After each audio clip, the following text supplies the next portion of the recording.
Sir, it is 3 a.m. I have been sitting on my computer and Googling to find out which is the most painless way to die. Oh, we immediately try and say, okay, we will talk about it. Can we talk about it? Can you share your number? You share us your number. And the minute he shares the number, we call. And then once we have got him engaged into talking, he will pour that talk, that call will go on for not less than half an hour to 1 hour or even more. Got it, got it. And these people are also sort of vulnerable because they'll tell you everything because they're just going to take a step wherein everything is gone, right? Everything behind them is gone, so they'll be very vulnerable to share. And that's a very good sign because once they share, you guys are able to draft out a solution. See, basically, remember, suicide is an impulse. Okay? There is a sudden thought process which comes. Of course, he may be preparing for it, but when that sudden thought process comes in, that is the time when the person thinks of doing a suicide. Now, fortunately or unfortunately, but I would say fortunately, the person who is contemplating to do a suicide always tries to reach out to someone. He wants someone to hold his hand and pull him out. Now, that is what we are doing. If he calls to us,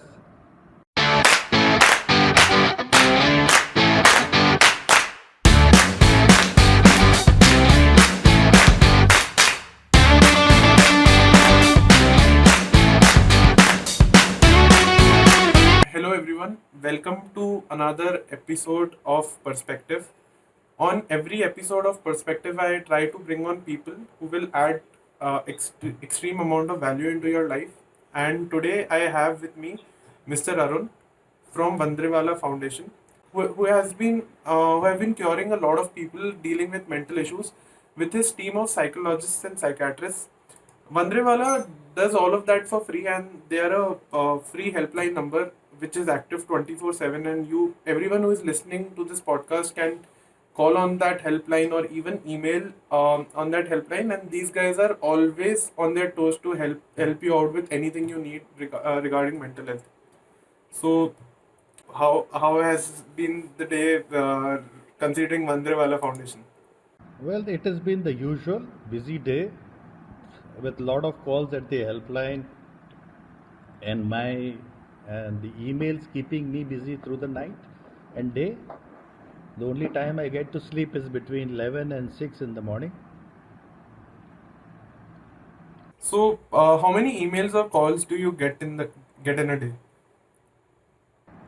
Average emails somewhere between 75 to about 120. Depends upon situation. Like the day something happened with Sushant. Those that date it went up to 150. But on a usual day, somewhere between 75 and 100 emails. And the calls, uh, you know, we are doing about 4,500 calls a month, which averages to about 150 calls a day. Uh, I am, you see, we just one of the firms that deals with us, it had done that Google Analytics, and it said to us that somewhere close to 600 people hit our website. So out of which about to one every day, which was astounding, and really I never thought it really happens that way. Anyway, we are not into that search engine optimization or something like that. We don't believe in that. But with 600 hitting, and let's take 100 write an email, and about 125, 150 or 200 who call us, we sometimes still wonder where are the other 300, because no one goes on to a mental health website without a reason. So, why do you feel that those 300 people do not call? I also, like, we spoke before, and we had two calls before this, and we were discussing about the stigma our society has related to mental health, and people do not want to talk about it. even when they drop onto a website like yours, where you are giving free services and you are trying to cure mental illness through your helpline number, and that is also 24 by 7 free. Even a person calling individually to your helpline, so even a person has stigma on that part. Why is this still in our society? It is true. A lot of people hit the helpline. They read, that we have a free helpline and that it's 24/7. But remember, in the current situation, people are under lockdown, and just imagine, there was a time that 600 people, in a 600 square feet flat or maybe 1,000 square feet flat, 6 to 8 people in an Indian family usually live. So if you put a denominator into it, that means each one of them have about 100 square feet of space. And how do you get privacy in that 100 square feet? So half of them drop out. How do we call? Or they write, what should I do? Then some of them, they think again and again and again and again, and then they write to us or they call to us. So there is definitely, in India, there is definitely a stigma. Before a person calls us or writes to us, I think he or she rakes his brains a lot on, the repercussions that would be like if my friend came to know about it, whether my mother or father came to know or my sister came to know about it, that I was suffering. So what would they think of it? The basic thing is, what would the other person think about it? They are not thinking what is happening to me, but the preference is given to what the persons or the family will think about it. So that is one of the major problems that we face in this field, and it is natural in this field. That also adds up to extra burden to someone who is already like dealing with mental issues, because a extra layer of thought also comes down, because they're also thinking about how will people think of me when they get to know that I am dealing with this stuff. Yeah, see, the person going on to our site, basically, like I said before, is not someone who for fun is going on to such sites, or someone is typing anxiety, depression, suicide, or how do I get out of this, and things like that. And obviously the website comes up and they click on it, they read on it. So this person is already under some amount of pressure of something happening, and that gets compounded by looking at the website, and then he goes into another spin. How do I call? How do I write? What do I do? So it does affect them. And so, but usually people do garner some amount of strength after some time and do call us. Hmm. Hmm. So, I also wanted to ask, this is a very interrelated question. So, we were talking on one of our calls, and so you also mentioned people who call, and basically they call as saying that ki, my friend is dealing with a mental illness. So, this is the part wherein the stigma comes in, right? They basically hide their stigma by saying so. There are a lot of ways people approach us. Someone will first call us and test whether this number works or not.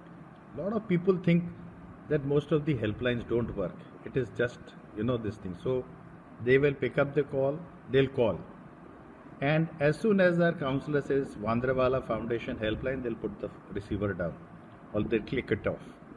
So that is the first step. The second step is they may call us, and at that time some relative, some friend, or someone walks in. So they will click it off. So this is, yeah. We have heard it. We have called them back, and they have called us back later, and they have said, sorry, I'm extremely sorry that we had to cut off the phone because of the fact that someone walked into my office, or my mother walked into my room, or someone walked into my room, and I didn't want them to know about it. So they discontinued. There is a third variety of people who call us and ask us, you have written 24/7. Suppose I call post 11 PM. Is it okay? Will someone pick up my call? So they are testing whether we will actually be picking up their call post 11 or not. Is it genuinely 24 by 7 or not? Now, then, so this is the way they approach us. Now, on the mail, we have put on that button, help at Vandrewala Foundation. So, out of, I would say, about 20% of the mail, what the person has done is just clicked on it. The minute he clicks on it, it sends a mail down to us saying help, only help. His email ID is there and help. There is no text, there is nothing, no text in the message box, or whatever you call that place. Nothing. So we know this person is hesitant, or this person is trying to test whether this email actually works. Does someone respond? Because a lot of time I find this situation when we always make it a point to reply within 24 hours, and a lot of times those people will ask me, sir, you really answer in 24 hours?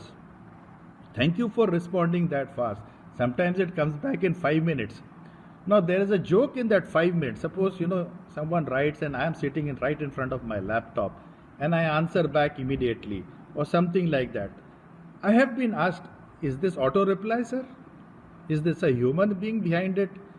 So then I have to write back, yes, this is very much a person in flesh and blood. So those things also happen to us.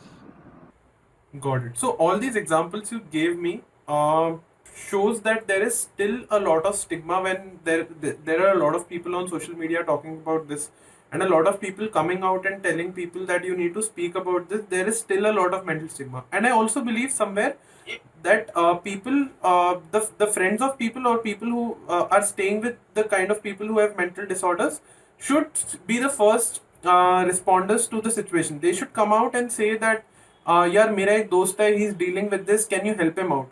Or a mother or a father should come out and say this कि यार my son or daughter is dealing with this situation, you got to help him out. It should be the other way around. But again adding this point that there is still a lot of layers above the already pre-built depression or mental illness that they have to go through one more layer of talking to their parents or talking to people around them about this issue. True. Like you asked me this question earlier, and my apologies, I didn't answer you.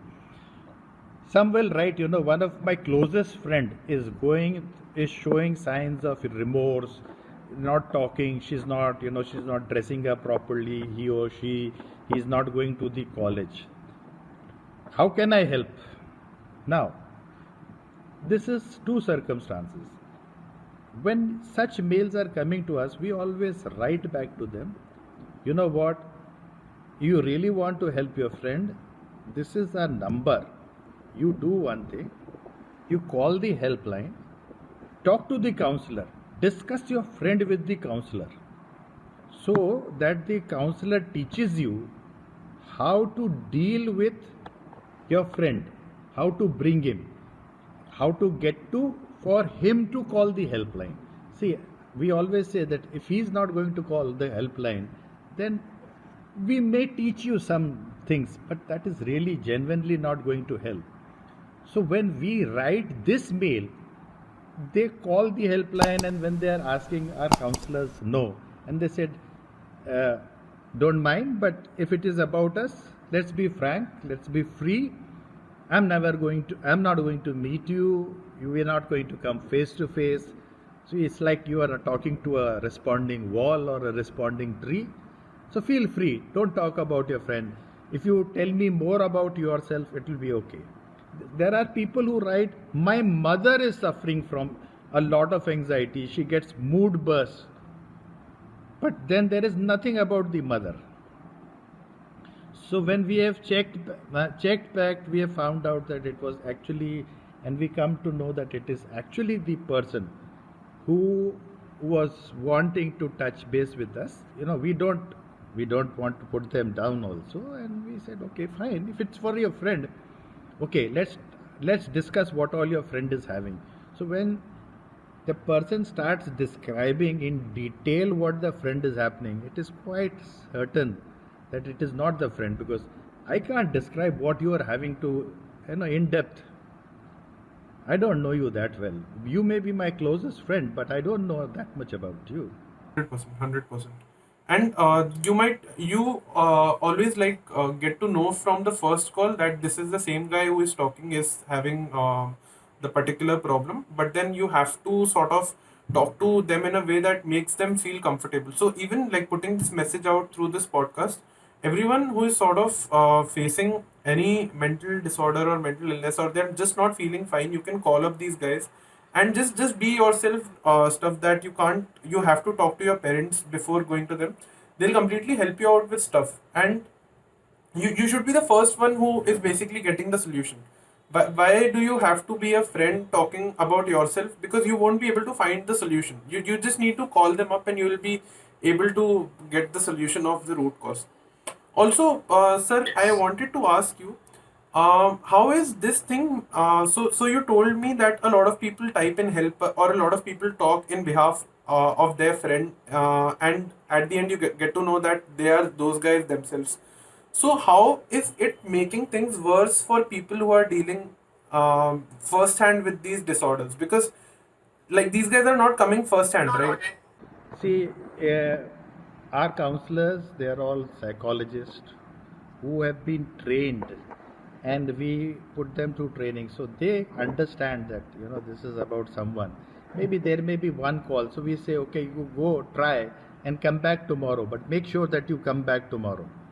So we motivate them to come back, and they usually do come back. Let's be very frank, they do come back, because they have realized. See, the very fact they are calling us, they are approaching us, they have realized the fact that they see, this is insight. If the person has an insight that he has a problem and he needs help, then once they have talked to the counselors, they usually develop a certain level of confidence. Okay, I'll be anonymous, I can be anonymous, no one is going to disclose anything, no one is going to tell my parents, no one is going to tell my girlfriend. They would probably ask you all those questions on the thing. A lot of people write to us, will you not, I hope you will not discuss with my parents. So I quietly write a very nice letter to them saying, how do I know your parents? You've not even shared their name or their number. So how do you expect me to talk to your parents? That's very sweet. Like everyone does that in your team. Everyone. That is how, see, this is how they build up confidence. See, there are two parts in psychology, or counseling. One is, the first part is listening. The first, you suppose X calls, you listen to him, then you get him into talking, get him relaxed, get him into, then slowly they will open up. So that is what we call as developing the listening skills, which are very, very important in counseling. This, when you are doing your listening skills, the counselor is trained to analyze, as to make a sorry, make a diagnosis. Okay, probably this person is suffering from this is his problem. And there are a lot of therapies in psychology which, in the mind of the counselor, at the back of the mind, he's doing a calculation. Should I apply 50% of this, 30% of this, and this will work on him. So by the time he has done a certain amount of talking and found out facts, he is already partially ready with the therapy part of it. See, lot of helplines, they don't are not banned by psychologists. So this therapy part becomes a little difficult, which becomes easy because these boys and girls are officially are degree holders, and they are trained, and they have been working on the helpline for donkey long. And so they have, and so they give those persons exercises. Okay, can we do these things, and you come back to me. So they then come back, and then they say, okay, you told me to do, like, I'm just saying, throwing a thing. You told me to meditate for 5 minutes. You told me to do yoga. You told me to write down the things. I have written down these things, and how much has it helped? What percentage has helped, what has not helped. So they come back to us, and there are people, you will be surprised, who have called us more than 200 times. Wow, wow, wow. And you pick up their calls like every single time because it's 24/7. And so the thing is, like, over these calls, like over so I also assume that everyone who calls, at least calls multiple times because they need to, because this is a problem which cannot get solved from one single call, right? You're not ordering something. You have to like go through multiple calls with the doctor. See, a lot of people don't understand. Counseling is not giving, some people do write to us or say, can you give me a tip as to how I can get happy? Or can you give me a mantra onto how can I? No, this is counseling is not mantra. Counseling is first understanding. Mantras of how to get happy. You Google on what's on Google, you will find about 300 articles. But those are generalized. What we are giving is your personalized one. So, like for me, maybe meditation may not help because maybe I don't believe in meditation. Someone says, why don't you do 5 minutes of yoga? I'll say half my bones will creak by the time I finish half. So, you just can't go and advise anything. Correct, correct. And Arunji, I also wanted to ask you, so how does someone identify if it's an acute mental disorder or a chronic mental disorders first and by themselves? Even if they're not able to identify, how do you guys do that for them? What's the process behind finding acute and chronic? You see, with Google available, forget mental health. Half the medical fraternity is having problem because before they reach the doctor or the psychologist or a surgeon or a physician, they have googled their symptoms, they have done everything, they have done a perfect research. Okay, so they have already, that's why I'm saying they have, there are a lot of self tests that are available. You can pay, there are free self tests available. So someone will write to us, I went through this and it says I have medium to moderate depression, or someone will say that I took this test and it is saying that I am bipolar. So they have already done partially our work when they are coming to us. So what we have to do is give them the final brushing up, clean it up, and then show them the right route. That is what we are left with. Got it. So these guys, like everyone who is facing a mental disorder, they generally, like, the first step is googling about things, and then they sort of know by themselves the kind of mental disorder they are facing. Due to there, are there some symptoms to identify that? There are a lot of things which are telltale signs. It will tell you what are the telltale signs that someone is going into mental disorder, that you are in the early stage. Just hold on for a minute. I just want to give some perspective on what telltale signs are because that might be a very new term for someone who is listening. So, generally, telltale sign is something which, through which you can identify if the person is going through a mental disorder or not. You can also identify if you yourself are going through a mental disorder or not. Yeah, they are like the warning shots.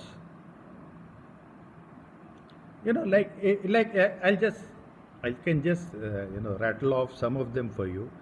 Like someone, one of the signs that if you're watching your friend, you're watching your colleague or watching someone, suppose this guy was a happy-go-lucky or this girl was a happy-go-lucky, and suddenly she is feeling down and sad. That is the first sign. She's showing that probably he or she is going into some sort of a mental disorder. We are not saying disease, it's a disorder. Like, okay, like the guy next to you was fantastic. He would type anything but then all of a sudden, every time he's sitting next to you and asking, yaar, isko ek bar pad lena, is it correct? Now, this guy had never shown you his paper ever to read. that is showing that he's unable to, his ability is decreasing, he's unable to concentrate. Okay, then like your co-worker suddenly starts to, sitting, if you're working like in a BPO or you're working in an office, and you see tears trickling down, or just a blank stare into anything, then you know that there is something. Obviously you will ask, and so when you are asking and that person is not responding well, you get an idea that something is not going wrong with, correct with it. Then there are people who will suddenly snap at you, or unnecessarily laugh at you. So those are there. Then there will be some who will come, like put their head on the table. यार आज तो मेरे पास हिम्मत ही नहीं है ये काम करने की, मेरे को लगता है मेरे को इतनी नींद आ रही है, I am so sleepy that I don't want to. Now this was a guy who could do that thing in 10 minutes and answer back. Okay, now a person who was one of the things is that, like a person who was coming to your workplace, who was your colleague or someone, who would always wear one of the best iron shirts, best trouser, his nails would be clean, he would always shave. Suddenly you find that he has got a bristle on his face, his shirt is all crumpled. The man who would have his shirt tucked in properly, a lady who would always come with a good makeup, would have a hair nicely tied up. So if you are finding sorry, that there is a change in their behavior, so this is telling you that there is something going wrong with that person. Okay, or there some of these people, they will also, suppose there is one guy who never used to drink, and then in last 1 month you find that he started taking drugs or is drinking. Now that is a guy who is going down somewhere.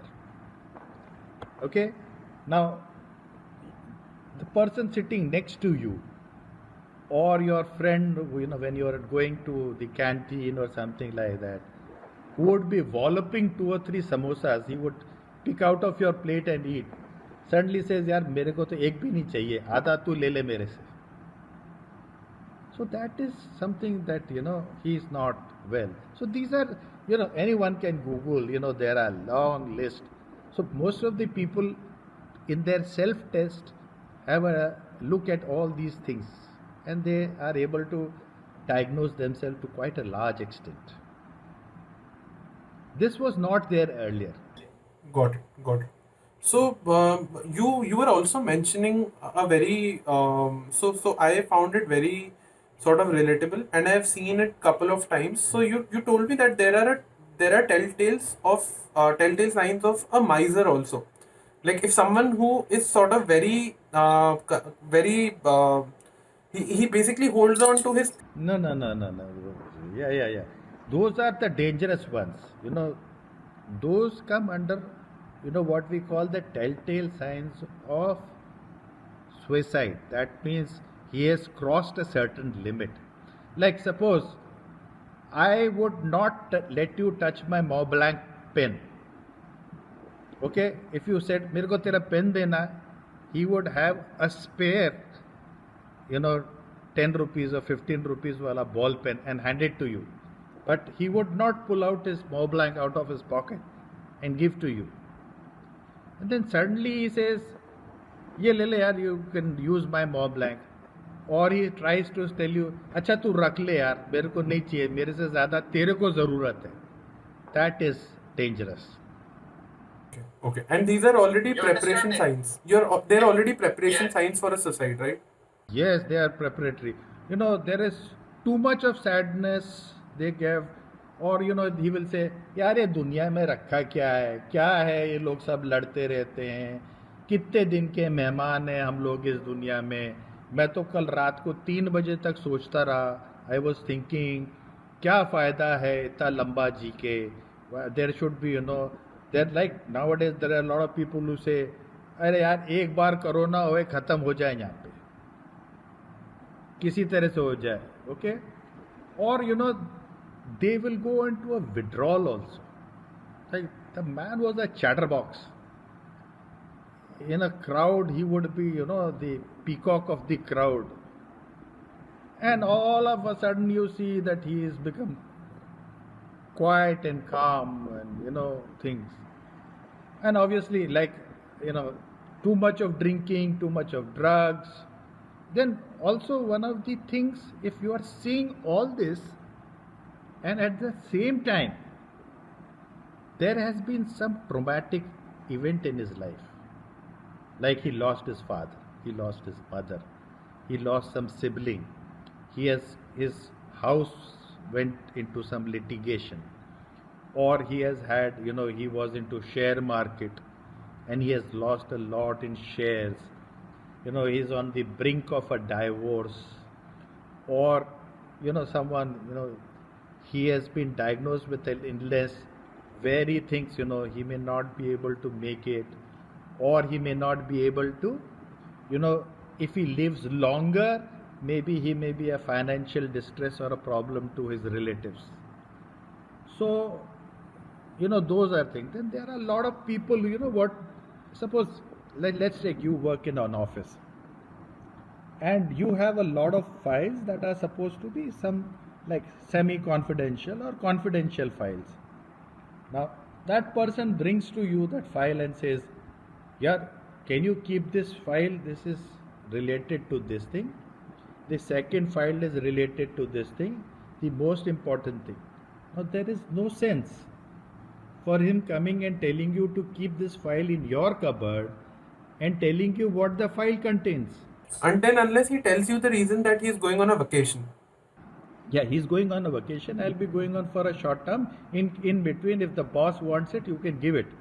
But if there is nothing like that, and all of a sudden he is doing like that, and he is opening his drawer, "Arey yaar, what am I going to do with these markers? You rakh le." So those are very, very, dangerous guys. And some of them, a lot of people, they start talking also. यार कभी ना कभी मेरे को तो लगता है कभी ना कभी मैं ट्रेन के सामने गिर के मर जाऊं. I was googling, he will say, मैं कल रात बैठ के गूगल कर रहा था कि इज हैंगिंग मोर पेनफुल और jumping of the bridge more painful, which is more painful death. और ही वॉज ट्राइंग टू से, मैं कल रात बैठ के गूगल करता रहा ढूंढने के लिए which is the most painless death. You won't believe some of them write to us, sir, it is 3 a.m.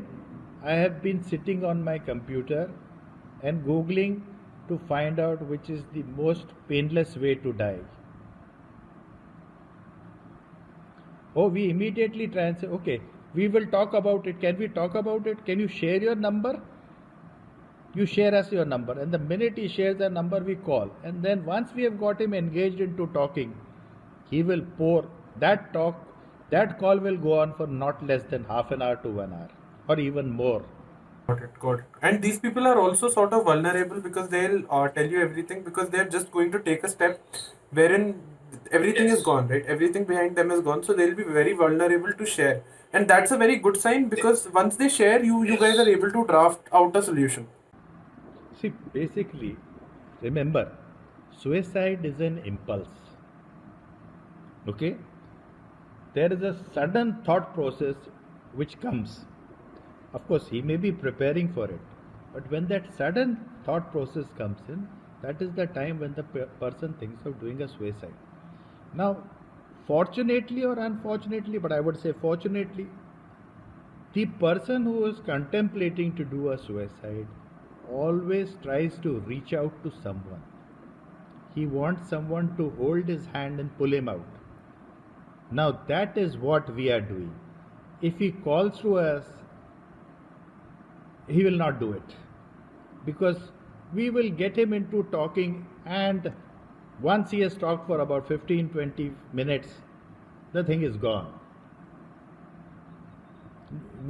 cool down, and he's now happily chatting. And then we also on our helpline have a protocol, like if you have any of these things happening, it is put in bold letters to the next counselor, or in the same call, that after 2 hours they will check with him, but of course not midnight time, the next day, the day after, and say, okay, how are you, let's have a little chat. So he then starts thinking, there is someone in this world who's bothered about me also. So let me, yeah, I'm wanted. Someone is there for me. Like we made lot of posters, and we stuck it at the back of cars, and in public transports and all, which was a very simple thing. If you think no one cares, someone who had devised this thing for us did a wonderful work. 100%. It's really nice because uh, these are the kind of situations where these people are roaming, and like people are generally roaming outside, right? Huh. I'll tell you a hilarious thing. We used to work with police, and we went to them and we said, sir, uh, these stickers, if we can put them behind cars, buses, so the driver behind can read it or can take a photograph, in public transports, in trains, in local buses, long distance buses. So we said, we don't know how to do it. He says, very easy. I'll give you 2 policemen. He will stop and say, put ये sticker लगाओ और 1 हफ्ते तक के बाद मेरे को फिर से दिखाना. So it stayed there. So, like a lot of, so you just mentioned a lot of telltale signs, right? So, I just wanted you to also give me some telltale signs which happen inside a family, or inside a joint family, or inside a nuclear family. Like, how do people look out for each other when everyone is so busy in their lives? Like in today's times, right? Everyone is sort of busy in their own lives, and nobody gets time to catch up. Even if it's a nuclear family or a joint family, how do, like, people who are just doing their own job figure out that someone who is in their home is facing this? Like, they should not be shocked about it. They will also be showing the same thing. Suppose there's a daughter-in-law who is not happy there. She will not come out of her room. She will not talk. The girl who used to dress up very well and go out is not dressing up properly now. She may not have had a bath for 2 days. So those are the things that are telling you that something is going wrong. And that is the time when in India, one of the biggest support that they have is a family support. And that, more than our counselors, a family support is very important. There are a lot of children who write to us that, I don't want to talk this with my father and mother. I don't want my parents to know about them. Then I have to write a real long mail to saying that, look, I am a grandfather. When my children came to me with problems, that I have this problem, and the minute they would say to me that I have this problem, believe me, I used to feel, wow, I have been able to teach my children the maximum that they can confide in me. So I would go even more than 100% to help them and see that they are helped. So, this is a misconception lot of children and students have, that if I share it with my mother and father, my father is, as it is, an angry person. My mother, goes kit, kit, kit, kit, kit, kit. So it will create more problem, which is basically a misnomer. It is right the opposite. In India, we are very, very lucky that we have got a family support, especially like in joint families, wonderful support. Obviously, there are equal number of clashes, but nuclear family, husband is gone, children have gone to school, the wife is alone. There's no support. Yeah, yeah. And so if someone finds out in an office or in a family or in a situation where, so in any situation, if they find out someone who is showing these telltale signs, what should be the next action point for someone who can help them out? Like if they're observing those telltale signs. Okay, first of all, if you are his or her close friend, start talking to that person and start saying, "Ki, I'm not seeing that you are going okay. Is it okay that you want to talk to me about something which is weighing heavily on your mind?" Quite a large number of people will, you know, that release phenomena will occur. They will share. Okay? So then slowly, you know, you have to introduce to them, like, come on, yaar. Everyone knows in this world that if I go to the, pass too much of urine, if I am thirsty, if I am hungry, these are classical signs of diabetes. And you must go and get yourself checked.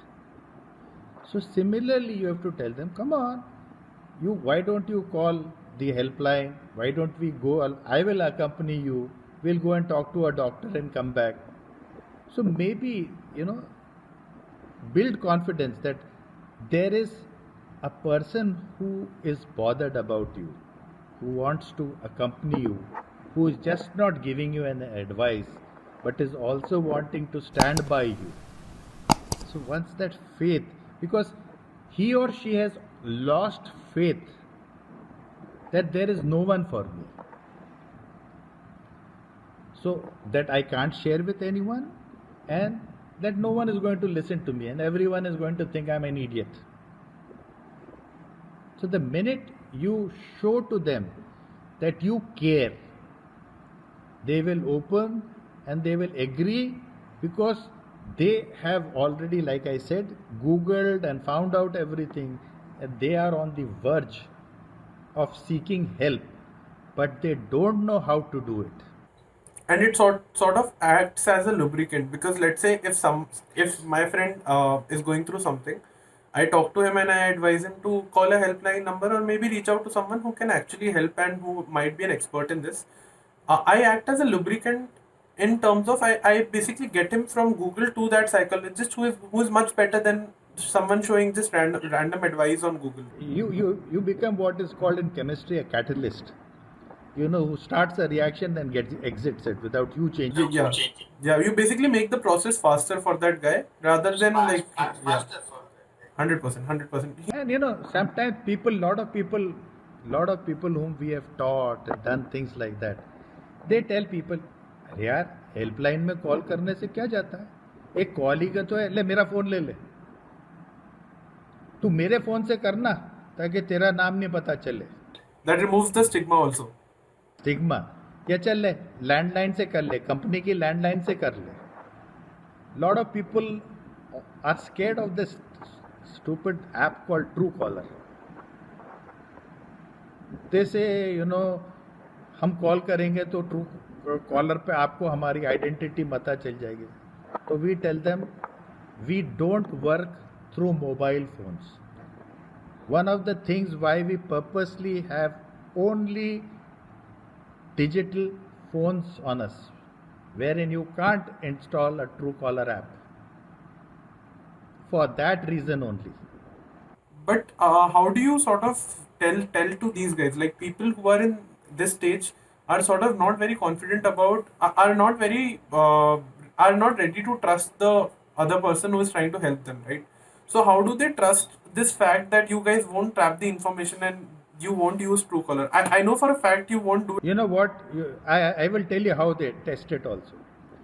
So they say you will not be able to do it. No, we don't want to do it. We don't have the means to do it. So what he will do is call from another phone. And our callers are inundated with calls. So they will say, yes, how can I help you? So he knows that he or she has not recognized my voice, they have not done anything like that. Then he'll say, okay, I will do one thing. there is a little disturbance on this phone. I'll call you from my other phone. And Arun, so also, can you mention? So you talked about threshold, right?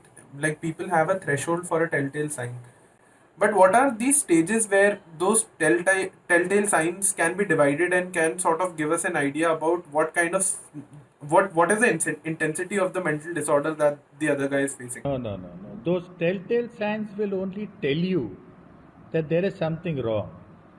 It is the psychologist's work. When you talk, there are different grades in it, which in our software we put.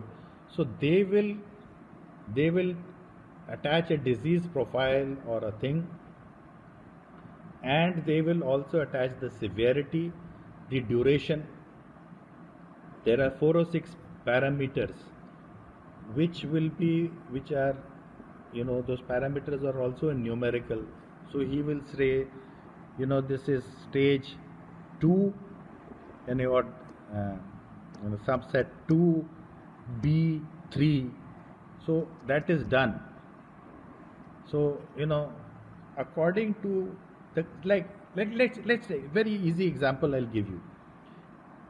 Like in cancer, we say it is stage 1, plus it has gone to stage 2 or 3 or 4, plus it is there, the chest is. And Arun, so can you are also mentioning about the wingman system, which these guys follow in the army, right? I wanted to highlight that because that works a great example for like dealing with mental disorders. See, in Air Force, the most important person is the wingman because he's saving him. In armies, it is the buddy. When someone is going up ahead, or even in SWAT, there is always someone who is watching their back. So in mental health, in your organization, if people are not well, you have to be actually becoming their wingman to be able to spot that there is not 100% everything going right with this person. That is very, very important.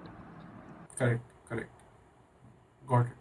And like, can you go in detail about these wingman systems and buddy systems so that our audience has some perspective on this? No, like, of course, if you watched a lot of movies on Air Force and all, you will find the main pilot always has the attack pilot always has a wingman to him, which are on the two sides of him. Basically, they are watching for anyone attacking them. So they are basically a safety mechanism. Similarly, in other places, there are these buddy systems. The buddy is supposed to be his close confidant, the person with whom he can share the secret without it being disclosed. So, biggest thing is share a secret without it being disclosed. So, those are trust. That has to be trust. Yes.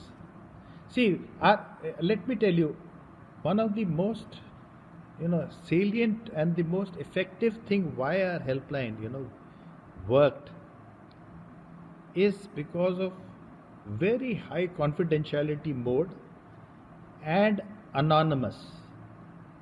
The minute people in mental health know this is confidential and this is anonymous, they are sure and they will share and they will take treatment, they will follow your advice, they may go to the psychiatrist, come back and say, as you told, I've been on therapy, but you said that I should be visiting a psychiatrist. I visited, he said thank you for coming and he gave me this, and then they'll say, then, but only thing we don't do is, we never, two things that are a big no-no on the helpline. One is, don't advise on medication. That is not your forte. You're not supposed to advise. Should I cut down the tablet to, he has given me 3 times a day, should I do it half? Take it once in the morning only? No, we don't. We say no. We are not allowed to say this. Please go back to the psychiatrist. He is the right man and he will guide you accordingly. The second thing is, we are never judgmental. This is one of the cardinal things of psychology and counseling. Don't be judgmental, and you will be surprised. You'll be surprised that there are a lot of people who write to us. I hope when I call your helpline people, they will not be judgmental. This is not. Yes, we say no. We are never judgmental. This is one of the cardinal things of and the basis of psychology is not to be judgmental. Like someone says, my mother-in-law is a dirty and a terrible woman. We will never say, yeah, I agree, all mother-in-laws are dirty and terrible. No, you never say something. You say, okay, okay. How do you think she's dirty? How do you think she's terrible? So we ask them the question. So let that person tell. Yeah. Basically, question is a good way to sort of let them speak, and rather than like agreeing with everything they say, because then they'll go into a very terrible zone, which ultimately like will give them a short-term happiness, but then ultimately won't do any justice to them. See, basically, a lot in psychology is venting their emotions. This is basically letting a pressure cooker lid go off before it becomes really a blast. Yeah, 100%, 100%. And since you have been in this field for over a 15 years, right? Am I right? Like, is it more years? Is it more number of years?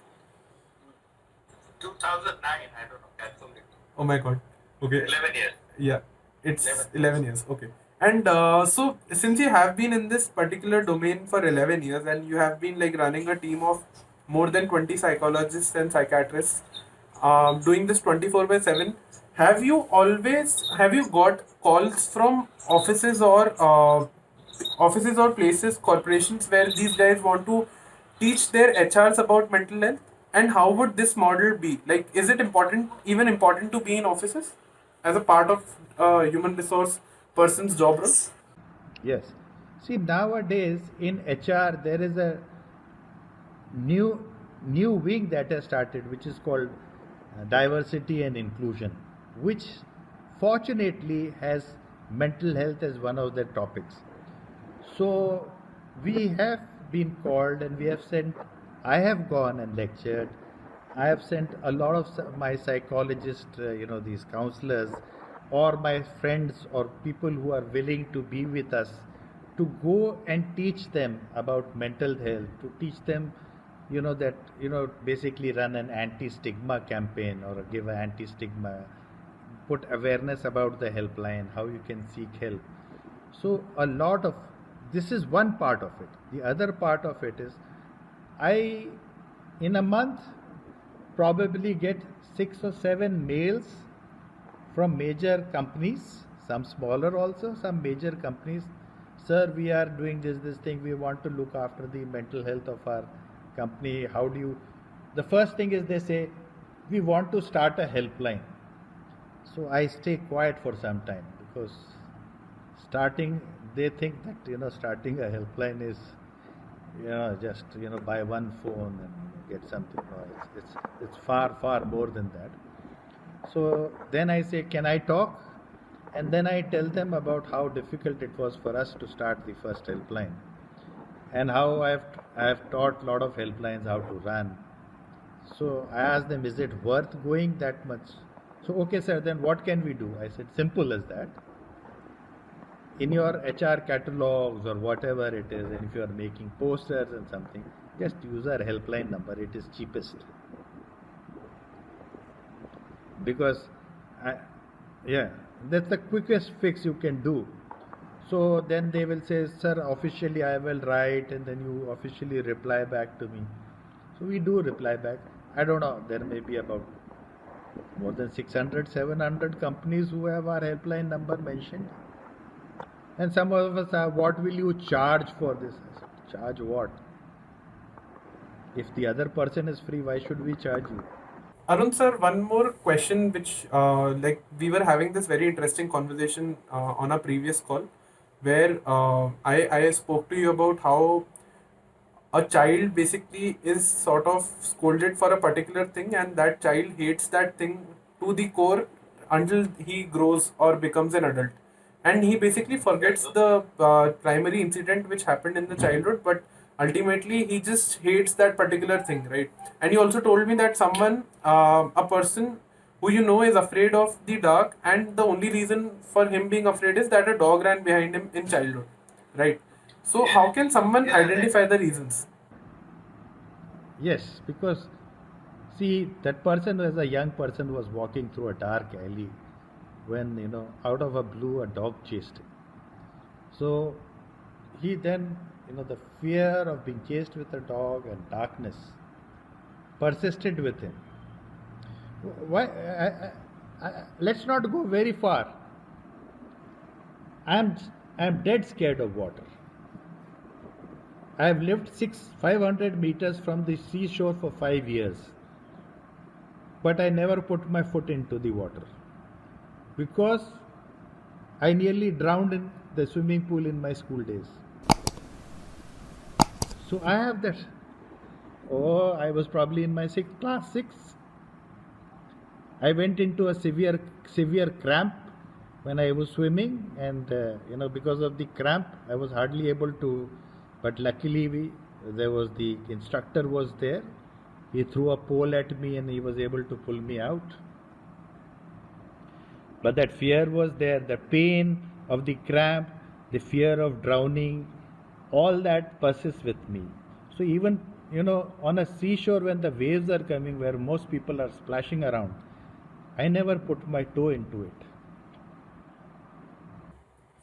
And I love how you sort of give your own examples, and it's very sweet of you to sort of tell someone that you are also a grandfather, and then you tell stories from your own experience. It's really sort of heartwarming whenever I. And Arun, like you are scared of waters, right? So you just mentioned that. I want to ask you. So let's say someone is scared of darkness or water, or maybe something which is very unique to them, or maybe heights. Heights is a very common sort of. Matlab, people are scared of heights also. So let's say across, like everyone has this one fear, right? The best way to what's the best way? Is it to deal with the fear or just to stay away? There are things like, let me tell you, now I am not scared. I have been on speedboats. I have been 5 kilometers. I've been 5 kilometers inside the sea to board one of the ships which my friend owned, but I was not scared because there were people who with me who told me, look, this is the life jacket on you. I will dive in front of you from this boat and show you how to do it. So they desensitized me. Then they took me into the swimming pool and they slowly desensitized me. So these are techniques that people have to follow. Basically, in me, I had an insight that it is the incidents which happened in class 6 in my school swimming pool which was causing me problems. The minute you are able to get an insight, see, his is darkness. That boy was darkness. It was not darkness. It was the scare of a dog associated with darkness. So for me, it was the pain and that I will not get a cramp. So I was put into the swimming pool by these people so many times and in cold weather to actually show me that you will not get a cramp. Got it, got it, got it. Like that process is very gradual per se. Gradual. Yes, it is a gradual. It took some time. And then I had to have faith in that person. Same way, people who have got all these phobias, the psychologists are trained and they have therapies how to get rid of those phobias. And a lot of people come out of it. Correct. And the psychologists also know a way so that these guys can totally trust them, and they can also be friends with these guys, and then let them vent out all their problems. For practically every phobia, there is a protocol. Got it, got it, got it. Like there is a structure behind everything. Yes. Got it. Like for every disorder, there is a structure. Just putting out there so that people know that. Just see, psychology and psychiatry is also medical science. Like if I have a abdominal pain or if I have something, there is a protocol. Like even if you now for COVID, you will see government protocol for treatment of COVID.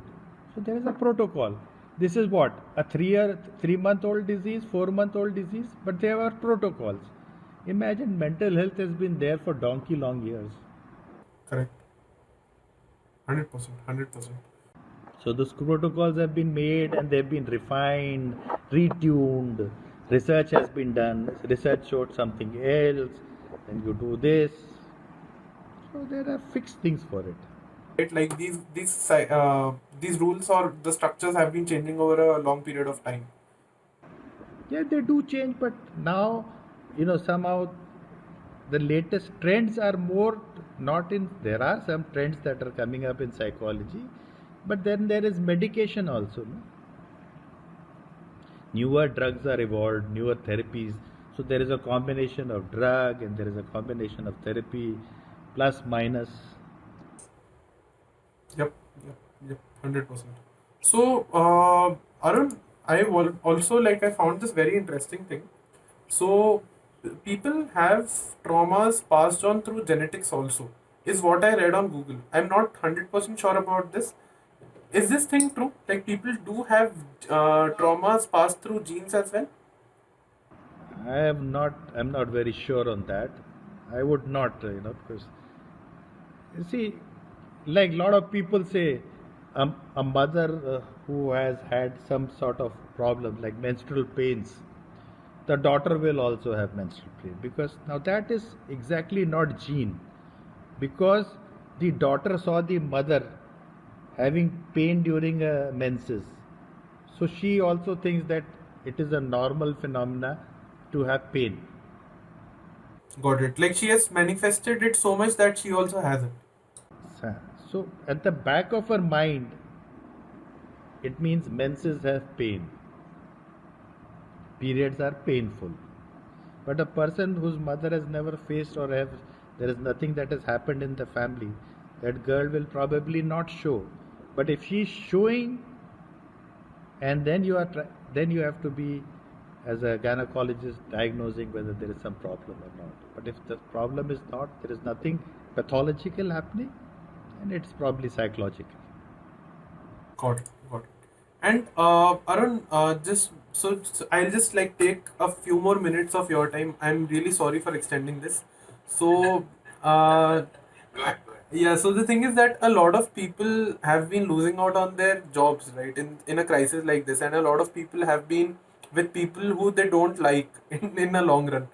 I wouldn't say this because like I've heard a lot of experiences and the cases of sort of these small fights, right? I've been hearing in all my relatives that has gone up by a lot. So, what's your piece of advice to Yes. people in times like these, like particularly in times like these when everything is going on at such a at such a slow pace and people do not have their jobs, people have to stay with people who they haven't stayed for a long time. What's your single piece of advice to them? See, what we are telling them is see, first of all, a lot of people are worried about the fear of corona. Okay? Then is the uncertainty. How long is it going to last? So, when these things are there, the emotions run high and there are bound to be clashes. So, what we are telling them, give each one of you some personal space. Let that person be alone in a room, alone without anyone disturbing. Just give them some time to, recapture their thoughts, look into do introspection and do things like that.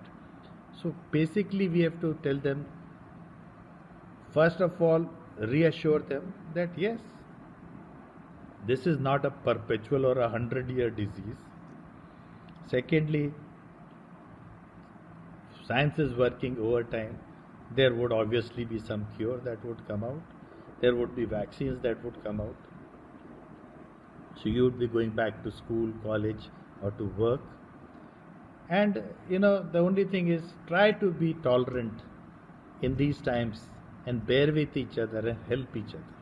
Correct. Like everything passes by, and this will pass by too. Because like the good news is that the mortality is even lower than 0.7%, which is lesser than the chances of dying in a car accident. Yeah, see, but lot of people see the hype that is created. Lot of people don't understand this. See, you open your TV, there is corona. You open a newspaper, it is corona. You open anything on a laptop, it is corona, corona, corona. Hmm. Hmm. Yep. Yep. Yep. 100%. So, so, the brain is being bombarded with so much of information. Some correct, some incorrect, some have no basis. But how does one discern which is correct, which is not correct, and which is all nonsense? Yep. And Arun, so there is going to be a lot of anxiety even after the pandemic ends. As in, people will resume to their normal lifestyles, and people will go to their offices, their schools, and deal with stuff which they used to deal 6 months back. Like they're not in that particular zone. How does someone deal with that? Because people have lost their jobs. They'll be looking out for jobs when everyone will be in the same pool. People wouldn't have jobs. People just everything would be going back to life, and it'll be basically so it there has been a disruption, and now everything will get into place, right? That momentum of everything getting into place, how will that affect people, and how does someone deal with that kind of anxiety? See, there is enough talk just now going on that, like currently, if you look, all chest physicians and physicians are busy. Maybe a neurosurgeon is free, maybe someone else is free. But the minute this wanes off, and it is going to be the most important part that is in the world that is going to be is the mental health fraternity. They are going to be overloaded because you know just now the person is going through an initial shock. As this shock gets over, they will realize what is the short term effect, what is the long term effect. When they start realizing the long term effects, then they will start seeking a lot of help, and a lot of help will be required to be given. And we are envisaging that maybe we may have to even double our capabilities at the helpline. We have already started thinking of it, or try to find out a way in how we can triage these calls, give priority.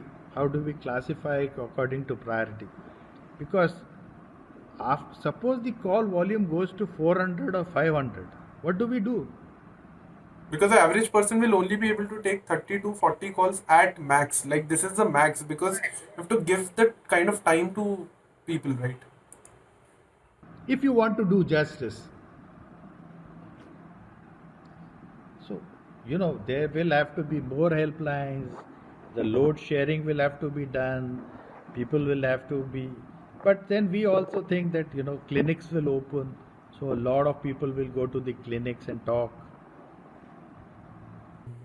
Correct. And Arun, what else have you planned post pandemic? As in, once everything gets over and things get in place, what else is in your mind at this particular point in time?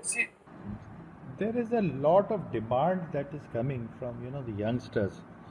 Usually mental health affects people between 18 to 35, and these are the guys who are more tech savvy. They are more, their thumbs work faster than their brains, so they are more interested in text, and WhatsApp is the favorite thing. I've seen people who can put their mobile phones at the back of their at the back, and then even type a correct message. So you know we would have to be doing something to introduce this text, WhatsApp, or email. But the problem with these things are, It's very distracting, right? yeah, no, they don't carry the true emotions. See, emotions are very. See, in psychology, the best thing is face to face counseling. You sit across, you can see this face, you can see the body movement, body language, whether tears swells up, or whether he's nervously shaking the hands, twitching of face, or something like that. So you learn a lot about emotions. In what we are doing telecounseling, it is only the voice modulation. Does he break down while talking? He or she breaks down? Does he starts irritable or something? It's only one modality, which is voice. But in text, WhatsApp and email, how does one judge the emotions? Yeah, even for the people who at your end would it will be very difficult to maintain like 10 or 11 chats going on at the same particular moment. And Impossible. Impossible.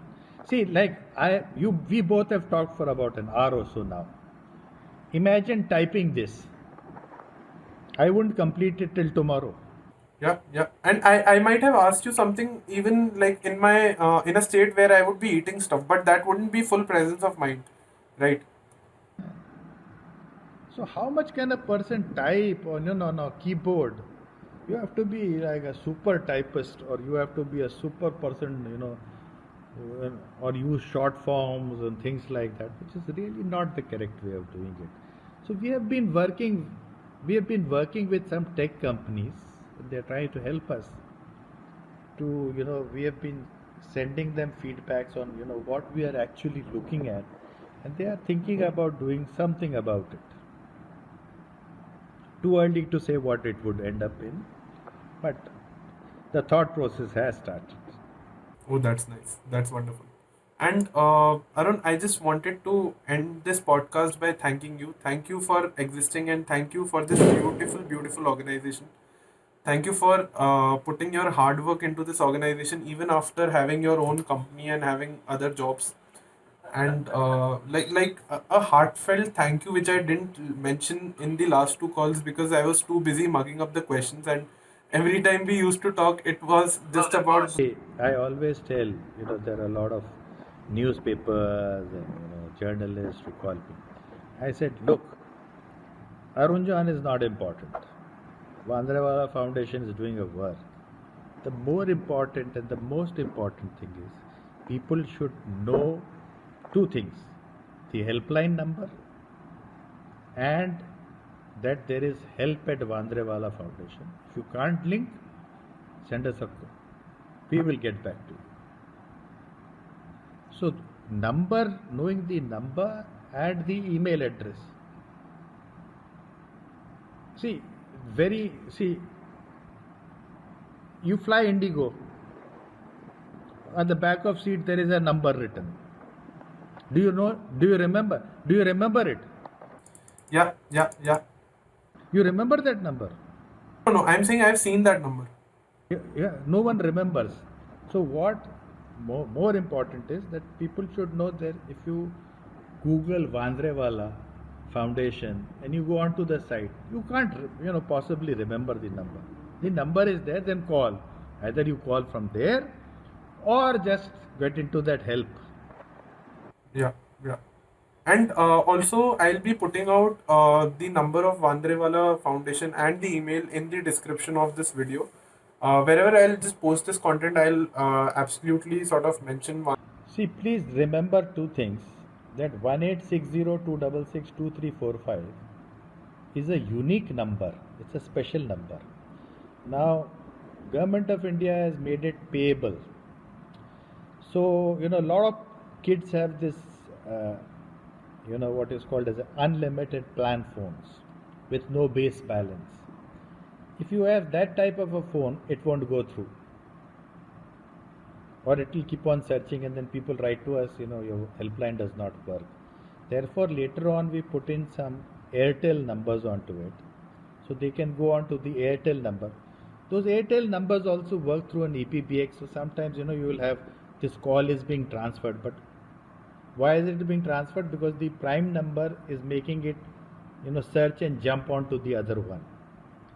So, people think that our call is being transferred, which is not true. It is just a telecom thing that is happening. And the last thing is, if you are unable to shoot your number on the email, we'll come back. We do call back. If you share your number, which is absolutely will be kept confidential, will not be revealed to anyone, and we will call back. Arun, it was a great. Like I didn't realize when this 1 hour got completed, and we like completed this whole thing. Like I was anticipating this podcast from a long time, and it just happened. And also, I plan to stay in touch with you for a lot of other things, and I also, if in case I would be of help to Vandrewala Foundation in any way, apart from this podcast, I'll be really happy to do that as well. See, a lot of people write to us, how can we help you? We say, don't try and help us. There is one thing that you can do. Just let the people know that there is a service like this available. Just go onto the site of Vandrewala Foundation, read, and if you want, use the telephone number or use the email. Hey, thanks, Arun. Thanks a lot for being a part of my channel, and looking forward to get in touch with you some other time, definitely. And see you on the other side. Thank you. Yeah.